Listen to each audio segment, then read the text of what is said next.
ज्ञान Bindu Bihar police full length test 8 को आज इस सेशन में हम डिस्कस करेंगे। Hello friends, welcome to the success Kendra. Friends देखिए, आज इस सेशन में हम लोग बिहार पुलिस 2025 के लिए ज्ञान बिंदु का फुल लेंथ टेस्ट 8 को इस सेशन में हम डिस्कस करेंगे। यहाँ पर आप देख भी सकते हैं, Gyan Bindu Bihar police full length test 8 है और इसी प्रकार से मैंने आपको टेस्ट 1 से लेकर के टेस्ट 7 तक को पूरी डिटेल में एक्सप्लेनेशन के साथ कवर कराया हुआ है। तो अगर आपने इनको नहीं देखा है तो जाकर के ज़रूर देख लीजिएगा, लिंक आपको डिस्क्रिप्शन बॉक्स में मिल जाएगा।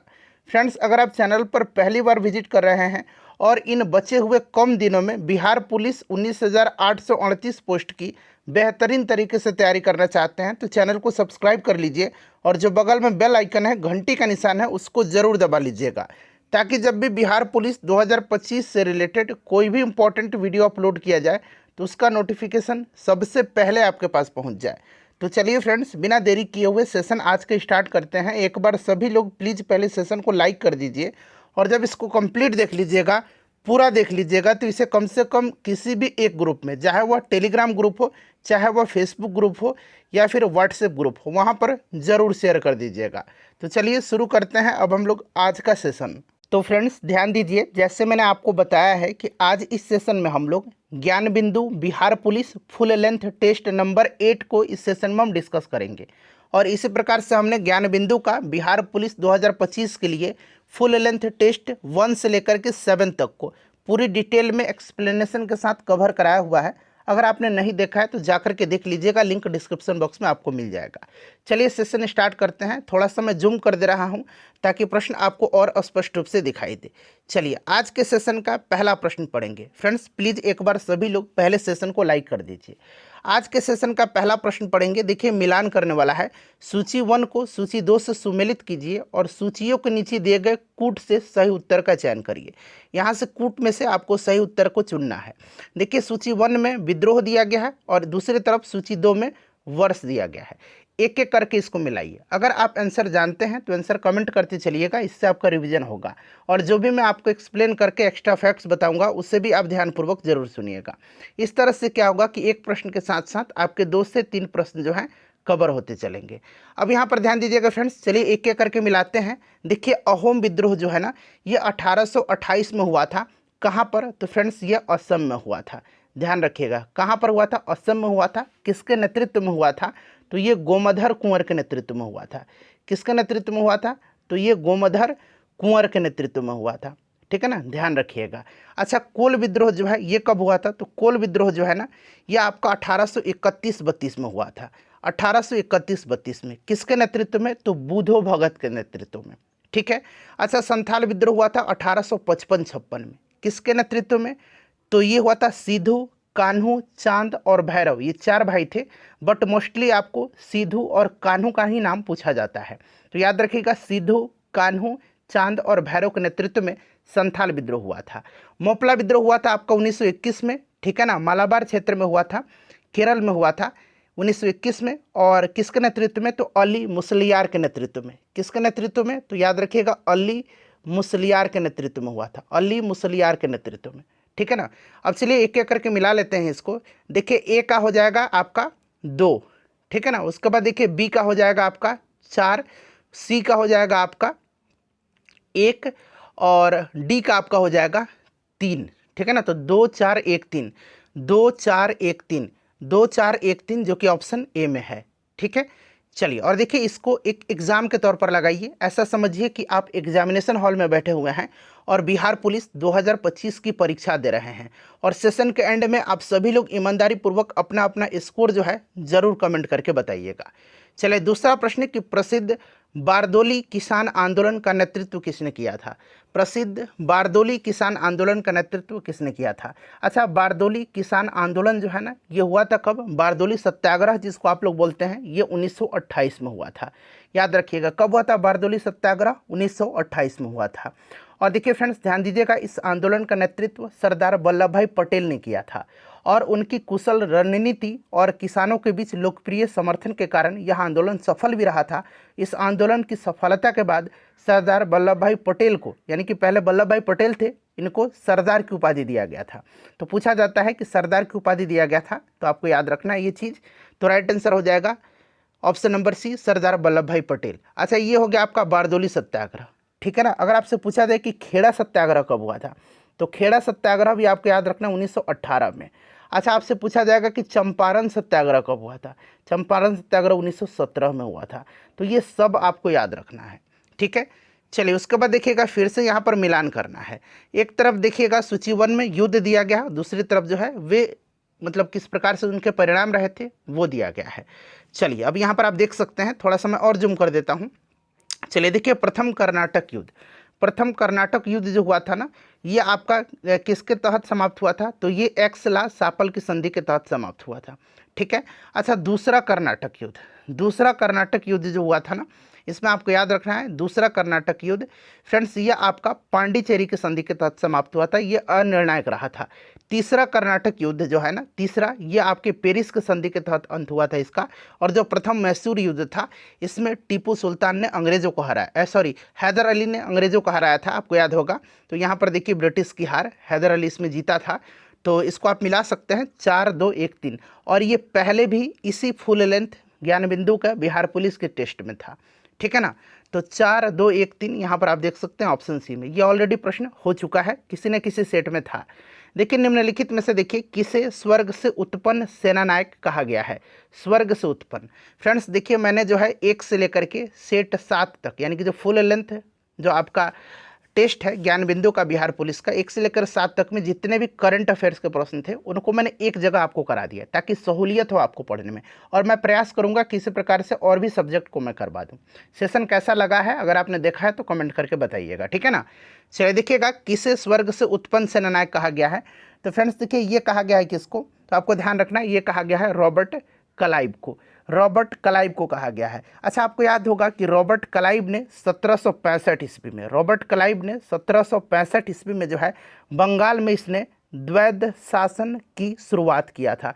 द्वैध शासन की शुरुआत कब, तो 1765 ईस्वी में, ठीक है ना। इसको आप ध्यान रखना है, क्लियर। चलिए, उसके बाद देखिएगा 19वीं शताब्दी के दौरान होने वाले बहावी आंदोलन का मुख्य केंद्र था, कौन सा जगह जो था, ये बहावी आंदोलन का मुख्य केंद्र था। अब चलिए यहाँ पर ध्यान दीजिएगा फ्रेंड्स, देखिए बहावी आंदोलन जिसे 19वीं शताब्दी का एक महत्वपूर्ण इस्लामी पुनर्उत्थानवादी आंदोलन माना जाता है, ठीक है ना फ्रेंड्स। इसका मुख्य केंद्र रहा था पटना, बिहार रहा था इसका मुख्य केंद्र, ऑप्शन बी करेक्ट आंसर हो जाएगा। और इस आंदोलन का नेतृत्व सैयद अहमद बरेलवी ने किया था, किसने किया था, सैयद अहमद बरेलवी ने किया था। इस चीज़ को आप जरूर ध्यान रखिएगा, ठीक है ना। और इसका उद्देश्य जो था इस्लाम में सुधार करना और उसे उसके मूल स्वरूप में वापस लाना था, ठीक है। चलिए, उसके बाद अगला प्रश्न करेंगे, क्वेश्चन नंबर 6।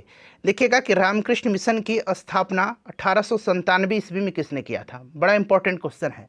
देखिए, याद रखना आपको कि रामकृष्ण मिशन की स्थापना कब हुई थी, तो 1897 में। प्रश्न इस प्रकार से भी पूछा जा सकता है, ठीक है ना।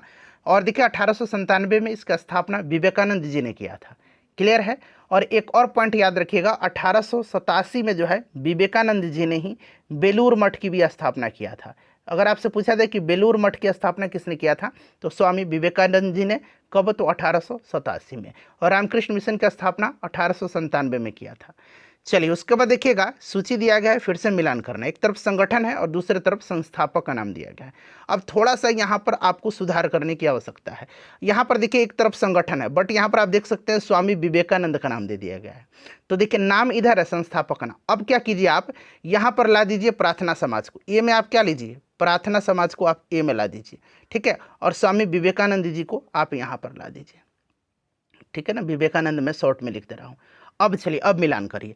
देखिए प्रार्थना समाज की स्थापना किसने किया था, तो प्रार्थना समाज की स्थापना जो है आपको याद होगा केशव चंद्र सेन के सहयोग से एमजी रनाडे, आत्माराम पांडुरंग और देवेंद्रनाथ ठाकुर इत्यादि लोगों ने किया था, ठीक है ना। तो यहाँ पर आप देख सकते हैं महादेव गोविंद रानाडे है, जैसे कि मैंने बताया है कि केशव चंद्र सेन के सहयोग से एमजी रानाडे, महादेव गोविंद रानाडे पूरा नाम है इनका, आत्माराम पांडुकर और देवेंद्रनाथ ठाकुर इत्यादि ने किया था। तो यहाँ पर प्रार्थना समाज का आपका हो जाएगा कौन, 2 नंबर, ठीक है। यहाँ मैं लिख देता हूँ। रामकृष्ण मिशन अभी मैंने बताया था विवेकानंद जी ने इसकी स्थापना किया था, तो 1 हो जाएगा, ठीक है। उसके बाद देखिए सत्यशोधक समाज की स्थापना किसने किया था, तो ज्योतिबा फुले ने किया था, ज्योतिबा फुले ने। तो ये 4 हो गए। और मोहम्मदन एंग्लो ओरिएंटल कॉलेज, इसकी स्थापना किया था सर सैयद अहमद खान ने। Aligarh Mohammedan Anglo oriental college की स्थापना सर सैयद अहमद खान ने किया था। तो 2-1-4-3, 2-1-4-3 आप ऑप्शन सी में देख सकते हैं। ठीक है, चलिए उसके बाद देख लीजिएगा कि 1857 के संग्राम को प्रथम स्वतंत्रता संग्राम का नाम किसने दिया था। ये क्वेश्चन बड़ा ही रिपीट होता है एग्जाम में। तो आपको याद होगा कि 1857 का जो विद्रोह था उसको प्रथम स्वतंत्रता संग्राम का नाम दिया था वीडी सावरकर जी ने। ऑप्शन सी हो जाएगा करेक्ट आंसर। चलिए उसके बाद देखिएगा कि भारतीय राष्ट्रीय कांग्रेस के सूरत अधिवेशन 1907 का अध्यक्ष कौन था।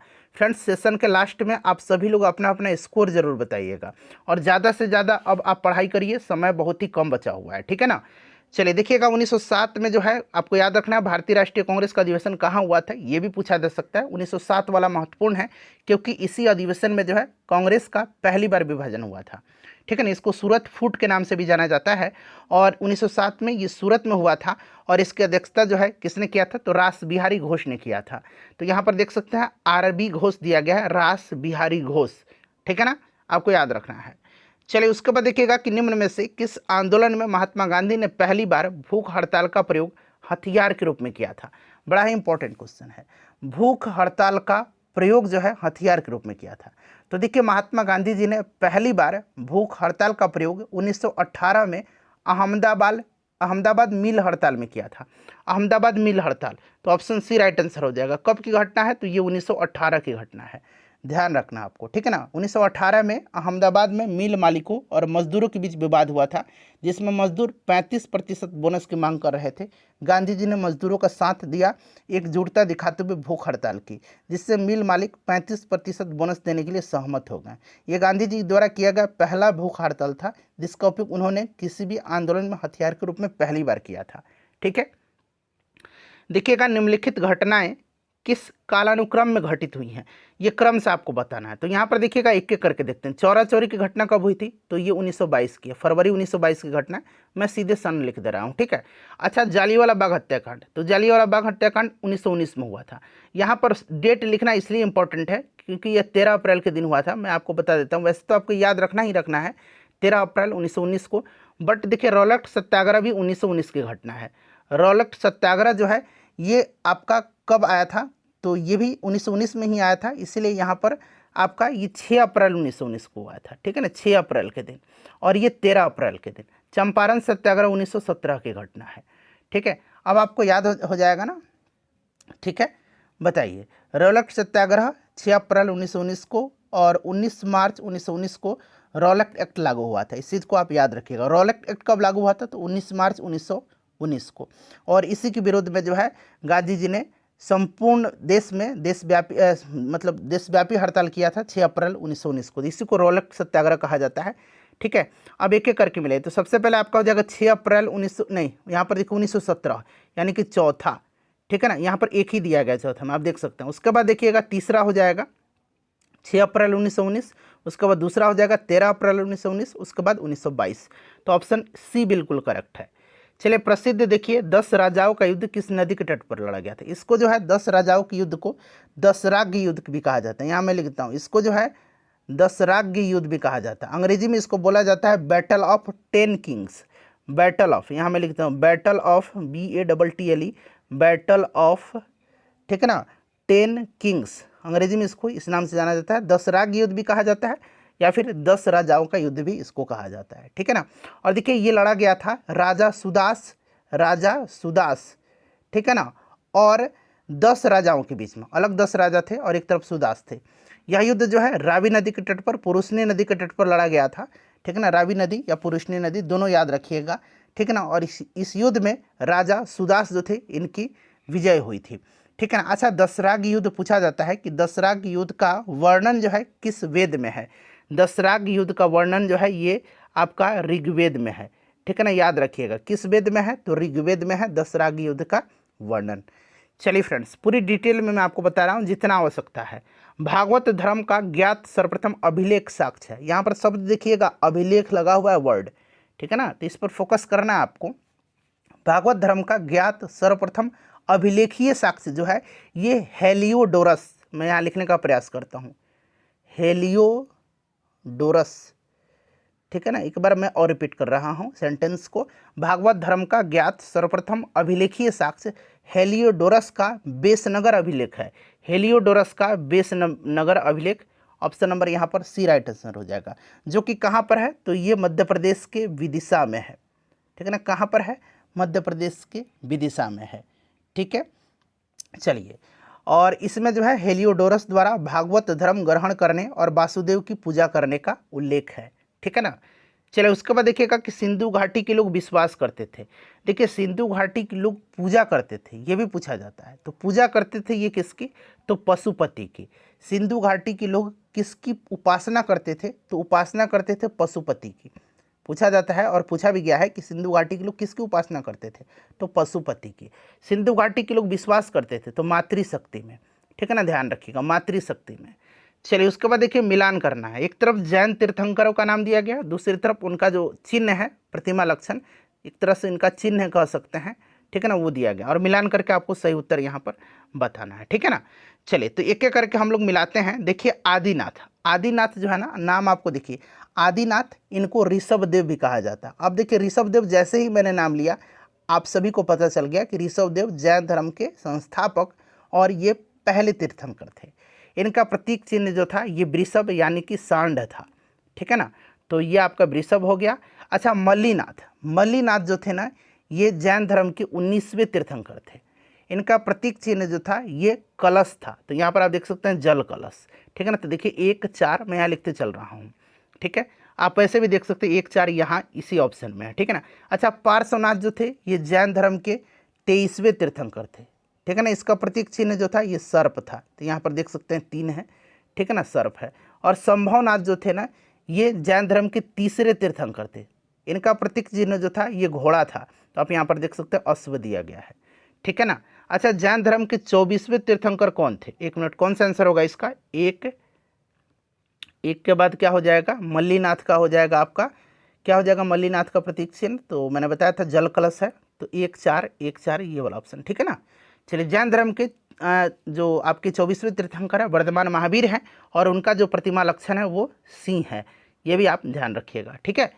चलिए फ्रेंड्स, अगला प्रश्न कि बौद्ध धर्म का विभाजन हीनयान तथा महायान में किस बौद्ध संगति में हुआ था। चलिए बताइएगा। तो देखिए, बौद्ध धर्म का जो हीनयान और महायान में विभाजन हुआ था, ये बौद्ध जो संगति हुई थी चौथी, उसी में हुआ था, चतुर्थ बौद्ध संगति। ये कनिष्क के समय में कुंडलवन में हुआ था, कश्मीर में, ठीक है ना, याद रखना है। और इसी संगति में बौद्ध धर्म 2 मुख्य संप्रदाय हीनयान और महायान में विभाजित हो गया था। अच्छा, हीनयान क्या थे, तो यह संप्रदाय बुद्ध के मूल उपदेशों का पालन करता था और मूर्ति पूजा में विश्वास नहीं करता था। बट जो महायान था, यह संप्रदाय बुद्ध को एक दिव्य प्राणी के रूप में पूजता था और मूर्ति पूजा में विश्वास रखता था। तो ये डिफरेंस था। चलिए, बाकी प्रथम बौद्ध संगति ये सब मैंने ऑलरेडी आपको कई बार बताया। ये राजगृह में हुआ था, दूसरा हुआ था वैशाली में, तीसरा पाटलिपुत्र में, ठीक है ना। चलिए, मगध शासक बिंबिसार का चिकित्सक कौन था। अच्छा, पिछले बार ही पूछा गया था कि चिकित्सक कहाँ के जो जीवक थे, बिंबिसार के चिकित्सक जीवक हैं, पहले जीवक पर आप टिक लगा लीजिए। ये कहाँ के निवासी थे, कहाँ के रहने वाले थे, तो फ्रेंड्स ये राजगृह के रहने वाले थे जीवक, ठीक है ना, ध्यान रखिएगा, पिछले बार बिहार पुलिस में पूछा गया है। और बिंबिसार जो था ना, ये आपको याद होगा, ये हर्यक वंश का संस्थापक था, ठीक है, और इसी के चिकित्सक थे जीवक। ये राजगृह के रहने वाले थे जीवक, ठीक है ना। चलिए, उसके बाद देखिए, चंद्रगुप्त मौर्य ने सेल्यूकस को किस वर्ष पराजित किया था। सेल्यूकस निकेटर आपको याद होगा, जो आपका सिकंदर था उसका सेनापति था सेल्यूकस निकेटर, और इसको चंद्रगुप्त मौर्य ने 305 ईसा पूर्व में पराजित किया था। कब किया था, 305 ईसा पूर्व में, ठीक है। अच्छा, चंद्रगुप्त मौर्य के बारे में आपको पता होगा, ये जैन धर्म का अनुयायी था। किस धर्म का था मानने वाला, तो जैन धर्म का, ठीक है ना। और इसने जो है जैन धर्म की दीक्षा किस लिए लिया था, तो इसने भद्रबाहु से जो है, चंद्रगुप्त मौर्य ने भद्रबाहु से जैन धर्म की दीक्षा लिया था। ये भी पॉइंट आप ध्यान रखिएगा, ठीक है। चलिए, उसके बाद देखिएगा कि मौर्य वंश के पश्चात किस वंश का राज स्थापित हुआ था। अच्छा, मौर्य वंश की स्थापना चंद्रगुप्त मौर्य ने किया था, ठीक है ना, नंद वंश के आखिरी शासक धनानंद को पराजित करके, ठीक है ना, आपको याद होगा। उसके बाद देखिए, अंतिम जो मौर्य शासक था वो था बृहद्रथ। यहाँ मैं लिखता हूँ, कौन था, बृहद्रथ। मौर्य वंश का अंतिम शासक था बृहद्रथ था। और देखिए फ्रेंड्स, इसकी हत्या, इसका सेनापति था पुष्यमित्र शुंग। कौन था? पुष्यमित्र शुंग। यहाँ मैं लिखता हूँ पुष्यमित्र शुंग। बृहदत्त का ये सेनापति था पुष्यमित्र शुंग। इसने 185 ईसा पूर्व में जो है इसकी हत्या कर दी और मगध पर शुंग वंश की स्थापना किया। तो यही पूछा गया है कि मौर्य वंश के पश्चात किस वंश का राज स्थापित हुआ, तो शुंग वंश करेक्ट आंसर हो जाएगा। शुंग वंश का संस्थापक पुष्यमित्र शुंग था। किसकी हत्या करके? तो बृहद्रथ की। यह भी पूछा जाता है कि मौर्य वंश का अंतिम शासक कौन था, तो आपको याद रखना है बृहद्रथ। चलिए उसके बाद देखिए, निम्नलिखित में से कौन कनिष्क प्रथम के दरबार में नहीं गया था। देखिए कनिष्क की बात कर रहे हैं तो ये कुषाण वंश से संबंधित है, ठीक है ना। और इसके दरबार में इसमें से कौन से नहीं थे, तो ये विशाख दत्त हो जाएंगे। विशाख दत्त नहीं थे। दरअसल विशाख दत्त जो है ये गुप्त काल के प्रसिद्ध नाटककार थे। और विशाख दत्त की रचना आपको याद होगा, क्या नाम है इसका? विशाख दत्त की रचना का नाम फटाफट बताइए, तो बताइए जल्दी से। मुद्रा राक्षस, ठीक है ना। मुद्रा राक्षस। मुद्रा राक्षस किसकी रचना है, किसका नाटक है, तो ये आपको याद रखना है विशाख दत्त की, ठीक है। चलिए उसके बाद देखिएगा कि भारत की पहली विस्टाडोम जंगल सफारी ट्रेन सेवा किस राज्य में शुरू की गई है, बताइए फटाफट। भारत की पहली विस्टाडोम जंगल सफारी ट्रेन सेवा ये कहाँ पर शुरू की गई है, किस राज्य में? तो फ्रेंड्स ये उत्तर प्रदेश में शुरू की गई है। कहाँ पर? तो उत्तर प्रदेश यहाँ पर करेक्ट आंसर हो जाएगा। और यह ट्रेन जो है, यह ट्रेन याद रखिएगा कतरनिया घाट, यहाँ मैं लिखने का प्रयास कर रहा हूँ। यह ट्रेन जो है कतरनिया घाट, ठीक है ना, कतरनिया घाट वन्यजीव अभयारण्य, कतरनिया घाट वन्यजीव अभयारण्य, ठीक है ना, और दुधवा टाइगर रिजर्व, और Dudhwa tiger reserve, tiger reserve short में लिखता रहा हूँ, ठीक है ना। तो याद रखिएगा ये जो सफारी है ना, पहली विस्टाडोम जंगल सफारी, ये उत्तर प्रदेश में शुरू की गई है। और यह ट्रेन सेवा करतनिया घाट वन्यजीव अभयारण्य और दुधवा टाइगर रिजर्व को जोड़ती है, तो ये भी ध्यान रखिएगा आप। देखिए संघ लोक सेवा आयोग का नया अध्यक्ष किसे नियुक्त किया गया है, बताइए। संघ लोक सेवा आयोग का, तो यूपीएससी के नए अध्यक्ष जो बने हैं ये पूर्व रक्षा सचिव डॉक्टर अजय कुमार को जो है नियुक्त किया गया है, डॉक्टर अजय कुमार को, ठीक है ना। चलिए नेक्स्ट क्वेश्चन है, किस भारतीय खिलाड़ी ने एशियाई कुश्ती चैंपियनशिप 2025 में स्वर्ण पदक यानी कि गोल्ड मेडल जीता है? अब देखिएगा ऑप्शन में जो है जिन्होंने जीता उनका नाम नहीं है। मैं सबसे पहले नाम बता देता हूँ। इनका नाम क्या है फ्रेंड्स, तो याद रखिएगा इनका नाम है आपका मनीषा भनवाला। क्या नाम है इनका? मनीषा। यहाँ मैं लिखता हूँ मनीषा, मनीषा भनवाला, ठीक है ना। मनीषा भनवाला ने, भनवाला, मनीषा भनवाला ने जो है ना एकमात्र एशियाई कुश्ती चैंपियनशिप 2025 में भारत की तरफ से गोल्ड मेडल जीता है। एकमात्र गोल्ड मेडल। भारत ने टोटल 10 मेडल जीते हैं, जिनमें से 1 गोल्ड हो गया जो मनीषा भनवाला ने जीता है, 3 सिल्वर हो गया और 6 जो होगा ये ब्रॉन्ज हो गया। तो इस प्रकार से आप देख सकते हैं टोटल 10 मेडल भारत ने जीता है और एकमात्र गोल्ड मेडल मनीषा भनवाला ने जीता है एशियाई कुश्ती चैंपियनशिप में, ठीक है ना। इसको आप ध्यान रखिएगा, इंपॉर्टेंट है, ठीक है। और ये जॉर्डन के अम्मान में इसका आयोजन किया गया था, जॉर्डन में, ध्यान रखना आपको। तो इनमें से कोई नहीं ऑप्शन में दिया गया है क्योंकि ऑप्शन में नाम नहीं है। चलिए ह्यूमन डेवलपमेंट इंडेक्स, यहाँ इंडेक्स बना लीजिए। 2025 में दुनिया भर के 193 देशों में भारत को कौन सा स्थान मिला है? ह्यूमन डेवलपमेंट इंडेक्स ये जारी कौन करता है फ्रेंड्स? तो ये जारी करता है संयुक्त राष्ट्र विकास कार्यक्रम, जिसको कि हम लोग अंग्रेजी में यूएनडीपी बोलते हैं, united nation development programme, Hindi में बोलते हैं संयुक्त राष्ट्र विकास कार्यक्रम के द्वारा मानव विकास जो सूचकांक है ह्यूमन डेवलपमेंट इंडेक्स जारी किया जाता है। और 2025 में भारत के यहाँ पर रैंक पूछा जा रहा है, तो भारत का जो रैंक है इसमें फ्रेंड्स आपको ध्यान रखना है 130वां है। पहले स्थान पर इसमें जो है आइसलैंड है। पहले स्थान पर कौन सा है देश है? तो आइसलैंड इसमें पहले स्थान पर है, ठीक है। चलिए उसके बाद देखिए दुनिया का पहला पूर्णतः नवीकरणीय ऊर्जा से चलने वाला शहर कौन सा होगा? दुनिया का पहला है और वो भी आपका रिन्यूएबल एनर्जी, नवीकरणीय ऊर्जा से चलने वाला पहला शहर जो होगा ये आंध्र प्रदेश का अमरावती होगा, ठीक है ना। काफ़ी इंपॉर्टेंट क्वेश्चन है ये। देखिए अगला प्रश्न है कि किन्हें हिंदी के लिए रामनाथ गोयनका पुरस्कार 2025 दिया गया है? तो फ्रेंड्स देखिए ये पत्रकारिता के लिए दिया जाता है रामनाथ गोयनका पुरस्कार, पत्रकारिता के लिए, और ये दिया गया है मृदुलिका झा को। किसको? मृदुलिका झा को दिया गया है। चलिए प्रथम पंचवर्षीय योजना की प्राथमिकता क्या थी? प्रथम पंचवर्षीय योजना इसका समय क्या रहा था? तो 1951 से लेकर के 1956 तक रहा था प्रथम पंचवर्षीय योजना का कार्यकाल, आपको याद होगा, ठीक है ना। और देखिए ये हेरोल्ड डोमर मॉडल पर आधारित था, ये भी आपको याद रखना है। और देखिए इस जो पंचवर्षीय योजना थी इसकी मुख्य प्राथमिकता कृषि क्षेत्र का विकास और सिंचाई परियोजनाओं को बढ़ावा देना था। और इसी योजना में, इसी पंचवर्षीय योजना में भाखड़ा, हीराकुंड और दामोदर घाटी पर बांधों पर विशेष ध्यान दिया गया था। ठीक है ना। तो सबसे पहले आपको यहाँ पर देखना है कृषि का विकास, करेक्ट आंसर हो जाएगा। चलिए, निम्नलिखित में से भारत की राष्ट्रीय आय का सबसे मुख्य स्रोत कौन सा है, बताइए। तो फ्रेंड्स देखिए, राष्ट्रीय आय का सबसे मुख्य स्रोत जो है ये आपका सर्विस सेक्टर है, सेवा क्षेत्र है। ठीक है ना। चलिए, अगला प्रश्न है कि किस वर्ष जो है नाबार्ड यानी कि कृषि एवं ग्रामीण विकास हेतु राष्ट्रीय बैंक की स्थापना हुई थी। नाबार्ड की स्थापना बड़ा इंपॉर्टेंट है फ्रेंड्स। तो देखिए 12 जुलाई 1982 को, आप डेट भी चाहें तो याद रख सकते हैं, 12 जुलाई 1982 को नाबार्ड की स्थापना हुई थी। नाबार्ड का हेडक्वार्टर जो है ये मुंबई में पड़ता है। और देखिए वर्तमान में इसके जो अभी चेयरपर्सन हैं, ठीक है ना, चेयरमैन जो है उनका नाम है साजी केवी, अंग्रेजी में मैं लिखता हूँ साजी, SHAJI, साजी केवी। ठीक है ना। चलिए, उसके बाद पूछा गया है कि LIC की स्थापना कब हुई थी, भारतीय जीवन बीमा निगम की स्थापना। तो देखिए फ्रेंड्स, इसकी स्थापना हुई थी 1 सितंबर 1956 को। तो यहाँ पर देखिए 1956 दिया गया है। इसका भी हेडक्वार्टर कहाँ पर है, मुंबई में ही है। ठीक है ना, LIC का भी। देखिए फ्रेटर्निटी का अर्थ क्या है, फ्रेटर्निटी का अर्थ होता है भाईचारा। तो यहाँ पर देखिए भाईचारे की भावना, यहाँ पर करेक्ट आंसर हो जाएगा। सांझ और रात के बीच के समय को क्या कहते हैं, सांझ और रात के बीच के समय को। देखिए हिंदी व्याकरण के लिए ना आप प्रयास करिए पूरा प्रीवियस ईयर पहले पढ़ने का। ठीक है ना। तो इसको गोधली कहा जाता है, ध्यान रखिएगा, ये इंपॉर्टेंट है फ्रेंड्स। ठीक है ना। अगला है कि निम्नलिखित वाक्यों में से शुद्ध वाक्य कौन सा है। सभी ऑप्शन को पढ़िए और बताइए कि इसमें शुद्ध वाक्य कौन सा है। देखिए कहीं कहीं अगर एरर हो जाता है मुझसे तो आप क्वेश्चन नंबर लेकर के कमेंट करिएगा। ठीक है ना, मैं आपको रिप्लाई दूंगा। तो यहाँ पर आप देख सकते हैं वह सायंकाल घूमने जाता है। ठीक है ना, यहाँ पर ऑप्शन डी राइट आंसर होना चाहिए। ठीक है ना, वह सायंकाल घूमने जाता है, वह प्रातः काल घूमने जाता है, ऐसा होता है ना। चलिए, उसके बाद देखिएगा कि निम्नलिखित में से भद्र शब्द का तद्भव रूप क्या है, बताइए। भद्र शब्द का तद्भव रूप, तो भद्र शब्द का तद्भव रूप जो होगा ये भला होगा, भला। ठीक है ना, यहाँ पर भला राइट आंसर हो जाएगा।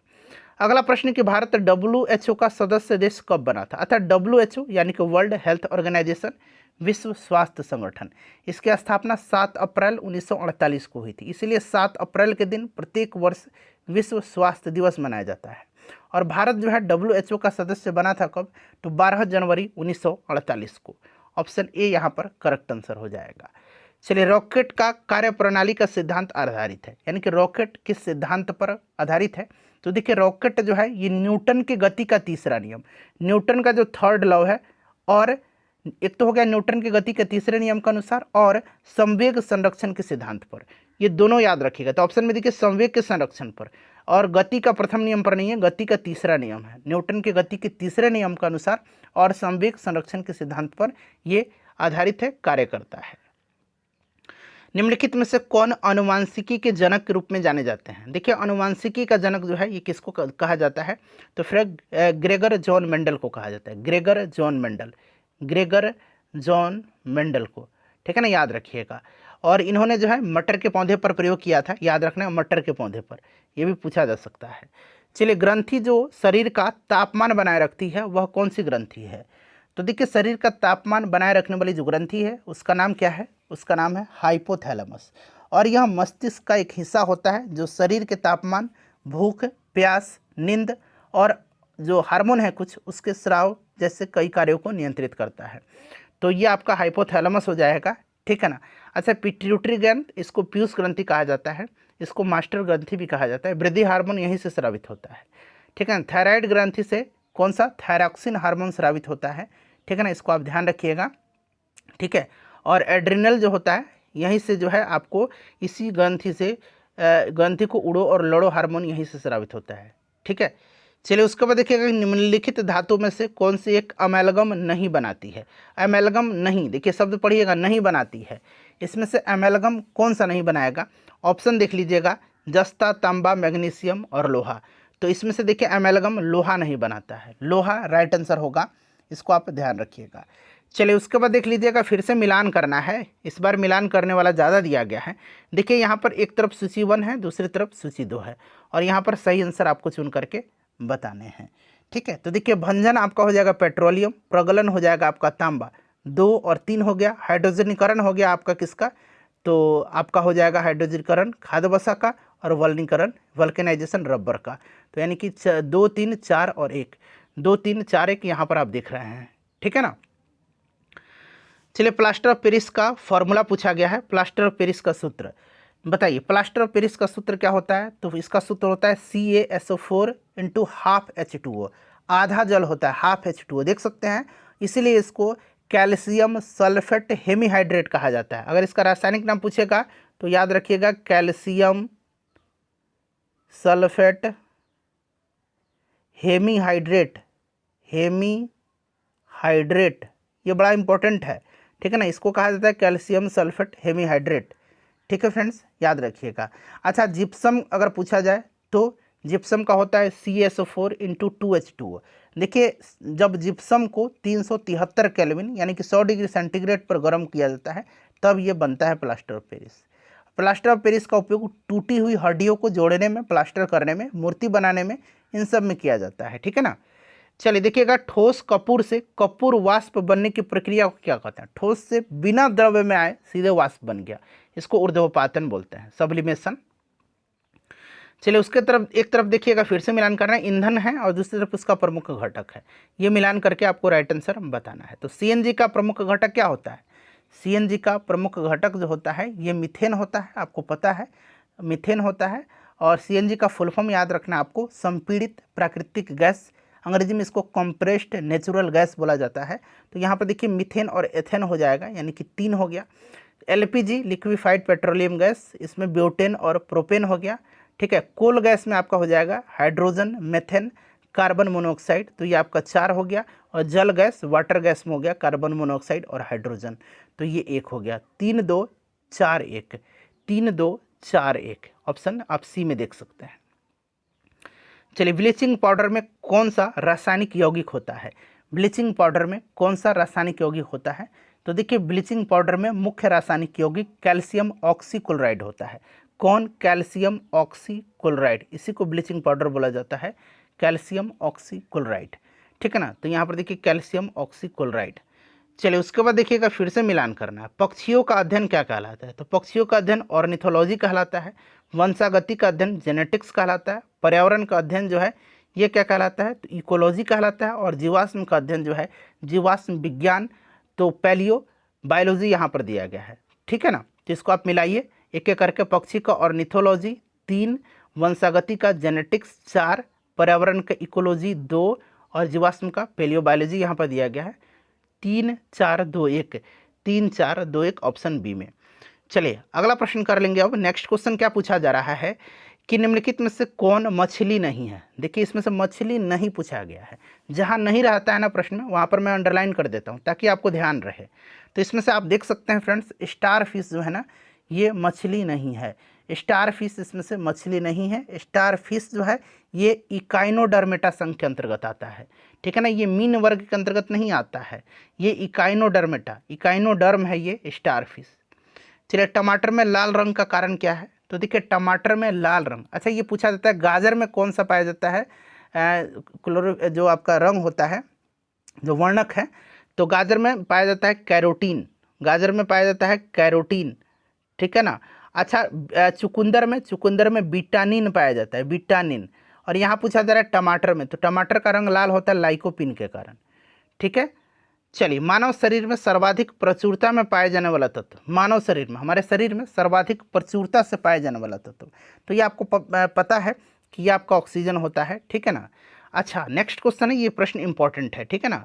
रक्त का थक्का बनाने वाला विटामिन आपको याद होगा विटामिन के है, बट अगर प्रोटीन पूछेगा तो इससे आपका क्लियर हो जाएगा। देखिए रक्त का थक्का बनाने में फाइब्रिनोजन को फ्राइबिन में परिवर्तन में भाग लेने वाला एंजाइम कौन सा है?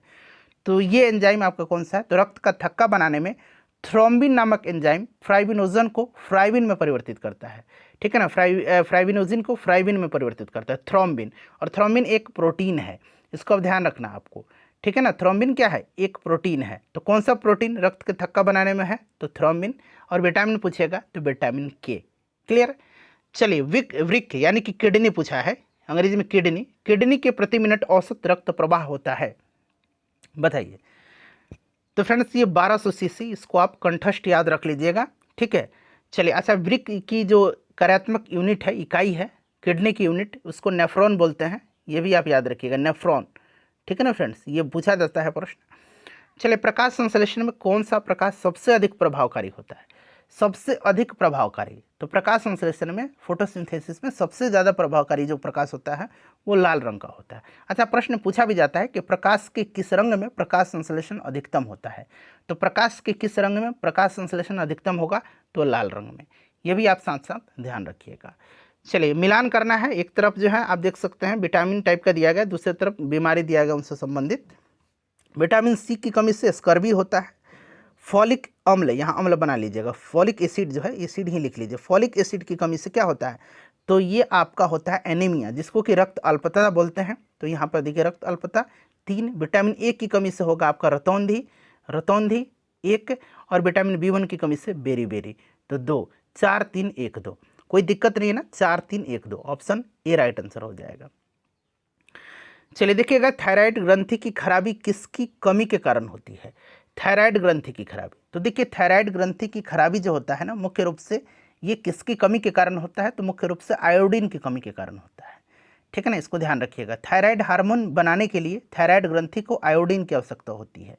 जब शरीर में आयोडीन की कमी होती है तो थायराइड ग्रंथि ठीक से काम नहीं कर पाती है, तो यहाँ पर आपका आयोडीन हो जाएगा। देखिए, अल्जाइमर जो है एक तरह का रोग है। पूछा गया है कि अल्जाइमर रोग में मानव शरीर का कौन सा अंग प्रभावित होता है? तो अल्जाइमर में आपको पता है कि मानव शरीर का सबसे महत्वपूर्ण अंग मस्तिष्क प्रभावित होता है, और यह रोग मस्तिष्क के उन हिस्सों को नुकसान पहुंचाता है जो यादाश्त, सोच और भाषा जैसे कार्यों के लिए जिम्मेदार होते हैं। तो यहाँ पर देखिए मस्तिष्क करेक्ट आंसर हो जाएगा। वॉशिंग मशीन का कार्य सिद्धांत है। वॉशिंग मशीन जो है ये किस सिद्धांत पर कार्य करता है? तो वॉशिंग मशीन जो है ना, ये सेंट्रीफ्यूगेशन, जो अपकेंद्रण है उसी के सिद्धांत पर कार्य करता है, सेंट्रीफ्यूगेशन। ठीक है ना, तो अपकेंद्रण यहाँ पर करेक्ट आंसर हो जाएगा। अच्छा, लोहे की सुई पानी की सतह पर किस कारण से तैरती रहती है, ये पूछा गया। तो लोहे की सुई पानी की सतह पर तैरती रहती है पृष्ठ तनाव के कारण, सरफेस टेंशन के कारण। ठीक है ना, पृष्ठ तनाव के कारण, इसको आप ध्यान रखिएगा। सही कथन इसमें से चुनना है। देखिए, लाल रंग का जो प्रकाश है, लाल प्रकाश का तरंग बैंगनी प्रकाश से कम है, नहीं, बैंगनी प्रकाश से अधिक है। लाल प्रकाश का तरंग दर बैंगनी प्रकाश से अधिक है, ये वाला कथन मेरे हिसाब से अभी सही है, बी। बाकी 2 ऑप्शन देख लीजिए। ठीक है ना, बाकी 2 ऑप्शन है कि बैंगनी प्रकाश का तरंग दर हरे प्रकाश से ज़्यादा है, बैंगनी का सबसे कम होता है, बैंगनी प्रकाश सबसे कम होता है, तो बैंगनी का सबसे कम होगा, ज़्यादा किसी से नहीं होगा। तो ये दोनों गलत हो गए, तो यानी कि दूसरा स्टेटमेंट इसमें से सही दिया गया है। ठीक है ना। चलिए 58 नंबर देखिएगा कि मरीजों के पेट के अंदर का परीक्षण करने हेतु डॉक्टरों द्वारा प्रयुक्त एंडोस्कोप निम्नलिखित में से किस सिद्धांत पर कार्य करता है? देखिए, एंडोस्कोप इसको बोला जाता है, ध्यान रखना आपको। तो एंडोस्कोप जो है ये प्रकाश के पूर्ण आंतरिक परावर्तन के सिद्धांत पर कार्य करता है। ठीक है ना, प्रकाश के पूर्ण आंतरिक परावर्तन के सिद्धांत पर। तो प्रकाश का सकल आंतरिक परावर्तन, पूर्ण आंतरिक परावर्तन।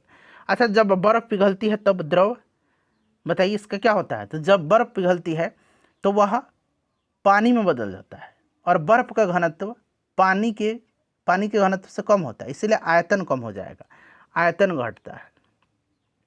ठीक है ना, इसको आप ध्यान रखिएगा, आयतन घटता है। चलिए, उसके बाद नेक्स्ट क्वेश्चन कर लेंगे कि पराश्रव्य वे ध्वनियाँ हैं जिनकी आवृत्ति होती है। अच्छा, पराश्रव्य दिया गया है। अब देखिए, इसको अंग्रेजी में क्या बोलते हैं? पराश्रव्य को अल्ट्रासोनिक बोलते हैं, इसको अल्ट्रासोनिक बोलते हैं। अब आप आसानी से जो इंग्लिश मीडियम का बता देंगे। तो देखिए, सबसे पहले शुरू से हम बताते हैं। देखिए, हमारी जो कान है ना, मानव कान, ये 20 हर्ट्ज से लेकर के 20,000 हर्ट्ज यहाँ पर दिया गया है, देख सकते हैं 20,000 हर्ट्ज, या इसको हम लोग इस तरह से भी 20 किलो हर्ट्ज भी बोल सकते हैं ना, 20 किलो हर्ट्ज। 20,000 हर्ट्ज बोलिए या 20 किलो हर्ट्ज बोलिए, एक ही चीज़ है। किलो हर्ट्ज को अगर हम हर्ट्ज में बदल देंगे तो इतना आ जाएगा। तो हमारी कान जो है ना, 20 हर्ट्ज से लेकर के 20,000 हर्ट्ज या 20 किलो हर्ट्ज तक की जो आपकी ध्वनि तरंग है उनको सुन सकता है, और इसी को बोला जाता है ऑडिबल ध्वनि तरंग, यानी कि जो सुनने वाली है। ठीक ना, श्रव्य ध्वनि तरंग है। अच्छा, 20 हर्ट्ज से जो कम है उसको बोला जाता है इंफ्रासोनिक, यानी कि अवश्रव्य, इसको अवश्रव्य बोला जाता है। ठीक है ना, इंफ्रासोनिक। और 20,000 किलो हर्ट्ज, 20,000 हर्ट्ज या 20 किलो हर्ट्ज से जो अधिक है उसको अल्ट्रासोनिक बोला जाता है। तो 20 हर्ट्ज से अधिक, इसी को अल्ट्रासोनिक यानी कि पराश्रव्य बोला जाता है। 20 हर्ट्ज से अगर कम रहेगा ना, इसको बोला जाता है अवश्रव्य। निम्नलिखित में से कौन विद्युत का सर्वोत्तम चालक है? तो फ्रेंड्स ये सिल्वर है, चांदी है विद्युत का सर्वोत्तम चालक। भारतीय संविधान में लोकसभा में, अब देखिए लोकसभा, यहाँ मैं विधानसभा के बारे में बताऊंगी, इसलिए मैं पहले विधानसभा लिखते रहा हूँ, ठीक है ना, ध्यान रखिएगा। देखिए भारतीय संविधान में लोकसभा में अनुसूचित जनजाति, शब्द लगा हुआ है जनजाति, अनुसूचित जनजातियों के लिए व्यवस्था की गई। किस अनुच्छेद में? भारत के संविधान में लोकसभा में अनुसूचित जनजातियों के लिए व्यवस्था किया गया है अनुच्छेद 330 में। अनुच्छेद 330 में, अनुच्छेद 330 में लोकसभा में अनुसूचित जनजातियों के लिए सीटों का आरक्षण का प्रावधान है। और अनुच्छेद 332 में विधानसभा में, 332 के तहत विधानसभा में, राज्य विधानसभा में अनुसूचित जाति और जनजाति दोनों के लिए सीटों का आरक्षण है। तो ये भी आप ध्यान रखिएगा। भारत में त्रिस्तरीय पंचायती राज व्यवस्था की सिफारिश किसने किया था? भारत में त्रिस्तरीय पंचायती राज व्यवस्था की सिफारिश किसने किया था? तो फ्रेंड्स देखिए 1957 में, ध्यान रखिएगा, 1957 में भारत सरकार ने सामुदायिक विकास कार्यक्रम और राष्ट्रीय विस्तार सेवा में कामकाज की जांच के लिए बलवंत राय मेहता समिति की अध्यक्षता में एक समिति का गठन किया था। और इसी समिति ने अपनी रिपोर्ट में तीन स्तरीय पंचायती राज प्रणाली का सिफारिश किया था, जिसमें जो है ग्राम स्तर पर ग्राम पंचायत, ब्लॉक स्तर पर पंचायत समिति और जिला स्तर पर जिला परिषद की गठन का सिफारिश किया था। तो ये बलवंत राय मेहता समिति गठन हुआ था 1957 में। देखिए 86वें संविधान संशोधन द्वारा प्रस्तावित शिक्षा का अधिकार किस वर्ष से लागू हुआ? सबसे पहले देखिए 86वां संविधान संशोधन जो है ना, इसको ध्यान रखना, 2002 में हुआ था और ये जो है शिक्षा के अधिकार को मौलिक अधिकार बनाया था इसने, ठीक है। और इस संशोधन के माध्यम से जो आर्टिकल 21A है, जो मूल अधिकार के अंतर्गत आता है, ठीक है ना, इसमें 6 से लेकर के 14 वर्ष के बच्चों के लिए शिक्षा को मौलिक अधिकार बनाया गया है। तो इतना तो क्लियर हो गया। 86वां संविधान संशोधन के तहत 21 से जोड़ा गया जो कि मौलिक अधिकार है। और देखिए फ्रेंड्स, यहाँ पर पूछा गया इसके द्वारा जो प्रस्तावित शिक्षा का अधिकार अधिनियम है, ठीक है ना, ये लागू हुआ था 1 अप्रैल 2010 से। तो 2010 करेक्ट आंसर हो जाएगा। भारत में देखिए मत देने का अधिकार निम्नलिखित अधिकारों में से कौन सा है? भारत में वोट देने का अधिकार जो है एक तरह का किस प्रकार का अधिकार है? तो फ्रेंड्स याद रखिएगा, संवैधानिक अधिकार है, ठीक है। भारत के मुख्य निर्वाचन आयुक्त की पदावधि क्या है? अच्छा, वर्तमान में भारत के मुख्य न्यायाधीश कौन है? तो आपको याद रखना है, अभी ये 26वें मुख्य न्यायाधीश नहीं भाई, गलती बोल रहा हूँ, मुख्य निर्वाचन आयुक्त, ठीक है ना। मुख्य निर्वाचन आयुक्त 26वें मुख्य निर्वाचन आयुक्त बने हैं श्री ज्ञानेश कुमार। कौन बने हैं? ज्ञानेश कुमार बने। इनका नाम याद रखिए, इनका क्रम भी याद रखिएगा, 26वें मुख्य निर्वाचन आयुक्त बने हैं। और ये 6 वर्ष या 65 वर्ष की आयु जो भी पहले पूरी होती है ये अवकाश ग्रहण कर लेते हैं, ठीक है ना। चलिए देखिएगा, राष्ट्रीय विकास परिषद की अध्यक्षता कौन करता है? राष्ट्रीय विकास परिषद की अध्यक्षता, अच्छा इसका गठन कब हुआ था? तो 1952 में हुआ था राष्ट्रीय विकास परिषद का। और इसकी अध्यक्षता भारत के प्रधानमंत्री करते हैं। ये गठन याद रखिएगा, ठीक है ना। नेक्स्ट क्वेश्चन है कि राज्य वित्त आयोग के संबंध में निम्नलिखित कथनों में से कौन सा सही है? तो देखिए राज्य वित्त आयोग का गठन जो है ना, ये आपका पूछा गया है कि अनौपचारिक संस्था नहीं। राज्य वित्त आयोग जो है ना, राज्य वित्त आयोग आपको पता है, सबसे पहले जान लीजिए इसका जो आयोग का प्रावधान है ना, राज्य वित्त आयोग का, ये अनुच्छेद 243I में है, अनुच्छेद 243I में, यानी कि संविधान में इसका जिक्र है। एक तरह की संवैधानिक है, तो ऑप्शन यहाँ पर बी हो जाएगा, संवैधानिक संस्था है, ठीक है ना, ये एक संवैधानिक संस्था है। लेकिन निम्न में से किस संविधान संशोधन के अंतर्गत भारत के राष्ट्रपति संविधान के अनुच्छेद के अंतर्गत संशोधन नहीं, निम्न में से किस संविधान अनुच्छेद के अंतर्गत ऐसा लैंग्वेज दिया गया है कि संविधान संशोधन पढ़ा जा रहा है, ठीक है ना। संविधान अनुच्छेद के अंतर्गत भारत के राष्ट्रपति मूल अधिकारों के कार्यान्वयन को स्थगित कर सकता है। और ये भी ध्यान रखना है किस आर्टिकल को छोड़ करके, तो आर्टिकल 20 और आर्टिकल 21 के अंतर्गत। तो ये कौन सा अनुच्छेद है, मैं यहाँ बता देता हूँ, अनुच्छेद 359 है, ठीक है ना। अनुच्छेद 359 राष्ट्रपति को संविधान के भाग 3 के तहत मौलिक अधिकारों को निलंबन करने का प्रावधान करता है। तो यहाँ पर देखेंगे अनुच्छेद 359 दे रखा है। भारत में चलित न्यायालय, जिसको कि मोबाइल कोर्ट कहा जाता है, इसका मानस पुत्र कौन है? तो देखिए भारत में जो मोबाइल कोर्ट है, इसका विचार डॉक्टर APJ अब्दुल कलाम को इसका विचारक माना जाता है। ये दिया था उन्होंने, APJ अब्दुल कलाम। और देखिए 2007 में हरियाणा में पहली बार जो है चलित न्यायालय की शुरुआत हुई थी। संविधान की व्याख्या करने का अंतिम अधिकार किससे है? संविधान की व्याख्या, देखिए भारत में संविधान की व्याख्या करने का अंतिम शक्ति सर्वोच्च न्यायालय के पास है। किसके पास है? सर्वोच्च न्यायालय के पास है। यह देश की सबसे ऊंची न्यायिक संस्था है और इसे संविधान के प्रावधानों की व्याख्या करने और संवैधानिक मामलों का निर्णय लेने का अधिकार है। सर्वोच्च न्यायालय को संविधान का संरक्षक और अंतिम व्याख्याकार भी माना जाता है। ठीक है ना। चलिए, लोकसभा के अध्यक्ष को कैसे हटाया जा सकता है? लोकसभा के स्पीकर श्री ओम बिरला जी हैं अभी, और देखिए लोकसभा का जो स्पीकर होता है ना, इसको कैसे हटाया जाता है?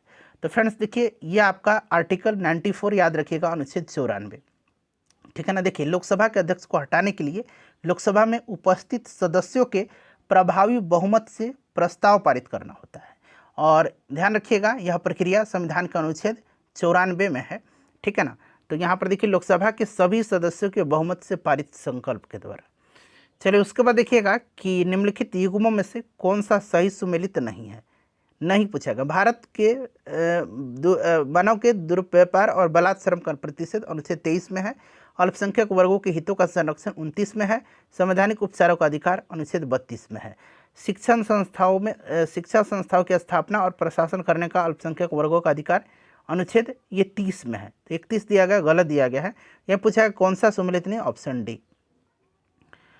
अगला प्रश्न कर लेंगे फ्रेंड्स। नेक्स्ट क्वेश्चन बड़ा इंपॉर्टेंट होने वाला है। देखिए, तारे का रंग सूचक किसका है? तारे का रंग, तो तारे का रंग जो है ये सूचक किसका होता है, ये आपसे पूछा गया है। तो फ्रेंड्स ये होता है इसके तापमान का। ठीक है ना, उसके ताप का सूचक होता है। अच्छा, टाइटन सबसे बड़ा चंद्रमा यानी कि सबसे बड़ा उपग्रह किसका है? टाइटन। तो टाइटन जो है ना, ये सबसे बड़ा उपग्रह किस ग्रह का है? तो फ्रेंड्स ये शनि का है, याद रखिएगा। चलिए देखिएगा कि अफ्रीका की कौन सी नदी मकर रेखा को 2 बार काटती है? तो अफ्रीका की कौन सी नदी है? तो ये लिम्पोपो नदी है, जो कि मकर रेखा को 2 बार काटती है। और भारत की माही नदी है, याद रखिएगा, भारत की माही नदी है जो कि कर्क रेखा को 2 बार काटती है। कर्क रेखा को 2 बार काटती है। ठीक है ना, तो दोनों ध्यान रखिएगा। कर्क रेखा किस राज्य से होकर के गुजरती है? कर्क रेखा जो है किस राज्य से होकर के गुजरती है? चलिए, एक प्रश्न मैं आपके लिए रखता हूँ। ठीक है ना। और फ्रेंड्स, आप सभी लोग अपना अपना स्कोर जरूर कमेंट करके बताइएगा। ठीक है, कर्क रेखा किस राज्य से होकर के गुजरती है? फटाफट बताइए, कर्क रेखा किस राज्य से, कमेंट करिएगा इसका आंसर। ठीक है ना, किस राज्य से होकर के यहाँ पर गुजरती है। चलिए, उसके बाद देखिएगा कि भारत का अपना पड़ोसी देश के मध्य अंतर्राष्ट्रीय सीमा का विस्तार का आरोही क्रम, यानी कि बढ़ते हुए क्रम में आपको बताना है। ठीक है ना, यानी कि बढ़ते हुए क्रम में। ठीक है ना, तो इस चीज़ को आप ध्यान रखिएगा, बढ़ते हुए क्रम में बताना है।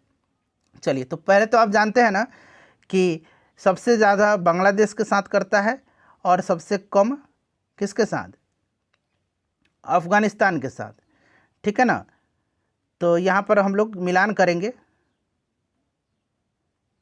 चलिए, यहाँ पर एक एक करके देखिए, मैं आपको बताता हूँ सबसे ज़्यादा। अच्छा, टोटल जो है ना, पहले इस प्रश्न का मैं बता देता हूँ, बहुत लोग कहेंगे इसका आंसर आपने बताया। कर्क रेखा किस राज्य से होकर गुजरती है? तो 8 राज्य आपको याद है, राजस्थान, गुजरात, मध्य प्रदेश, छत्तीसगढ़, झारखंड, पश्चिम बंगाल, त्रिपुरा और मिजोरम। तो यहाँ पर झारखंड राइट आंसर हो जाएगा। देखिए, भारत का अपने पड़ोसी देशों के मध्य अंतर्राष्ट्रीय सीमा के विस्तार का आरोही क्रम पूछा जा रहा है। तो देखिए क्या है कि भारत जो है ना, ये 7 देशों के साथ अंतर्राष्ट्रीय सीमा साझा करता है। सबसे ज़्यादा करता है बांग्लादेश के साथ, सबसे कम अफगानिस्तान के साथ। देखिए, बढ़ते हुए क्रम में बता रहा हूँ, अफगानिस्तान, भूटान, म्यांमार, ठीक है ना, म्यांमार, नेपाल, पाकिस्तान, चीन और बांग्लादेश। तो यहाँ पर देखिए नेपाल, पाकिस्तान, चीन और बांग्लादेश, ये वाला क्रम यहाँ पर सही दिया गया। ठीक है। देखिए, भारत में शांत घाटी, साइलेंट वैली किस राज्य में है? तो फ्रेंड्स ये केरल में है। अच्छा, फूलों की घाटी ये कहाँ पर है? शांत घाटी तो केरल में है, फूलों की घाटी उत्तराखंड में है। सदाकत आश्रम बिहार में कहाँ स्थित है? देखिए, सदाकत आश्रम की स्थापना 1921 में मौलाना मजहरुल हक ने किया था। ठीक है ना, और पूछा जाता है किस आंदोलन के दौरान? तो असहयोग आंदोलन के दौरान किया था। पटना में है ये। चलिए, और ये गंगा नदी के किनारे दीघा में है। ठीक है ना। चलिए, उसके बाद देखिएगा कि कैमूर पठार किसके लिए प्रसिद्ध है? तो कैमूर का पठार जो है ये चूना पत्थर के लिए फेमस है। निम्नलिखित में से कौन सा जलकुंड राजगीर में अवस्थित नहीं है? राजगीर में अवस्थित नहीं है।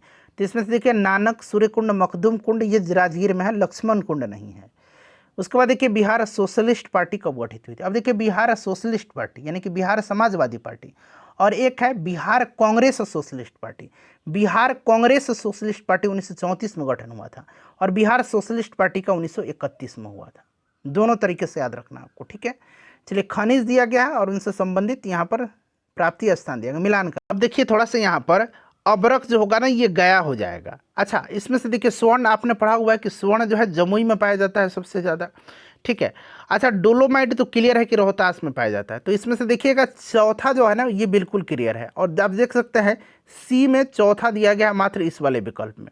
तो मैंने बताया कि अबरक यहाँ पर गया दिया गया है और यहाँ पर स्वर्ण दे रखा है मुंगेर, डोलोमाइट रोहतास ये सही है और पेट्रोलियम दे रहा है किशनगंज।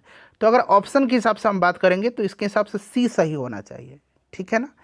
चलिए, उसके बाद देखिए स्वामी सहजानंद सरस्वती ने एक पत्रिका का प्रकाशन किया था, उसका नाम क्या था। तो ये पत्रिका कौन सी थी, तो इन्होंने जो है हुंकार पत्रिका का प्रकाशन किया था, याद रखिएगा हुंकार पत्रिका का किसने, स्वामी सहजानंद ने, ठीक है। चलिए, किसने अपनी राजधानी मुर्शिदाबाद से मुंगेर स्थानांतरित किया था, मुर्शिदाबाद से। अब देखिए पहले राजधानी हुआ करती थी ढाका, ढाका से मुर्शिदाबाद किसने लाया, ढाका से मुर्शिदाबाद, ढाका से मुर्शिदाबाद, यहाँ शॉर्ट में मैं लिखता हूँ मुर्शिदाबाद। राजधानी पहले ढाका हुआ करती थी, ढाका से मुर्शिदाबाद लाया मुर्शीद कुली खान ने। किसने लाया था, मुर्शीद कुली खान ने, मुर्शीद कुली खान ने। राजधानी को ढाका से मुर्शिदाबाद किसने लाया, मुर्शीद कुली खान ने। अब देखिए मुर्शिदाबाद से मुंगेर स्थानांतरित किसने कर दिया, तो फ्रेंड्स ये मीर कासिम ने कर दिया। तो यहाँ पर मीर कासिम राइट आंसर हो जाएगा, ठीक है। चलिए, बिहार में देखिए अंग्रेजों को अपनी व्यापारिक केंद्र स्थापित करने में वास्तविक सफलता कब मिली, वास्तविक सफलता इनको कब मिली थी, तो वास्तविक सफलता इनको 1774 में मिली थी, ठीक है ना। 1774 से इन्होंने जो है बिहार में अपना वास्तविक जो व्यापारिक केंद्र थे वो स्थापित करने शुरू कर दिए थे। दरअसल जो सफलता तो इनको 1765 में ही जब मिल गया था, जब आपको मुगल सम्राट ने बिहार, बंगाल और उड़ीसा की दीवानी अंग्रेजों को प्रदान की थी 1765 में, ठीक है ना। बट 1774 में वास्तविक रूप से वास्तविक सफलता। बिहार में किस प्रकार की जलवायु पाई जाती है, बड़ा इंपॉर्टेंट क्वेश्चन है। देखिए बिहार में एक तो आपको उपोष्ण कटिबंधीय, एक आपको कहीं कहीं मिलेगा उपोष्ण कटिबंधीय, और देखिए उपोष्ण कटिबंधीय, उपोष्ण कटिबंधीय या फिर मानसूनी प्रकार की जलवायु पाई जाती है। यहाँ पर देखिए मानसूनी दिया गया है। अगला प्रश्न है कि सार्क का मुख्यालय कहाँ है। सार्क का फुल फॉर्म बड़ा पूछा जाता है, south Asian association for regional cooperation, south Asian association for regional cooperation. इसकी स्थापना हुई थी 1985 में, ढाका में इसका स्थापना किया गया था, बांग्लादेश का ढाका में, ठीक है ना। इसका हेडक्वार्टर काठमांडू नेपाल में है। टोटल इसमें 8 कंट्री इसके मेंबर हैं। कौन कौन से देश हैं, तो याद रखिएगा अफगानिस्तान, बांग्लादेश, भूटान, अपना इंडिया, मालदीव, नेपाल, पाकिस्तान और श्रीलंका, ठीक है ना। 8 कंट्री इसके मेंबर है। चलिए, चिनाब ब्रिज की ऊंचाई कितनी है। चिनाब ब्रिज जम्मू कश्मीर में है और ध्यान रखिएगा इस ऊंचाई जो है पूछा गया है, ये चिनाब नदी पर है 359 मीटर। तो फ्रेंड्स देखिए ये 90 प्रश्न है, इन 90 प्रश्नों में आप सभी लोग अपना अपने स्कोर बता दीजिए। देखिए 91 से 100 तक में गणित के प्रश्न है, और गणित के प्रश्न का मैं आंसर बना करके पूरा जब ये सेट हो जाएगा ना पूरा, तो मैं आपको टेलीग्राम पर दे दूंगा। 10 सेट हो जाने दीजिए, मैं आपको टेलीग्राम पर दे दूंगा। सेशन को लाइक कर दीजिए, अपना स्कोर बता दीजिए और इसको शेयर कर दीजिए।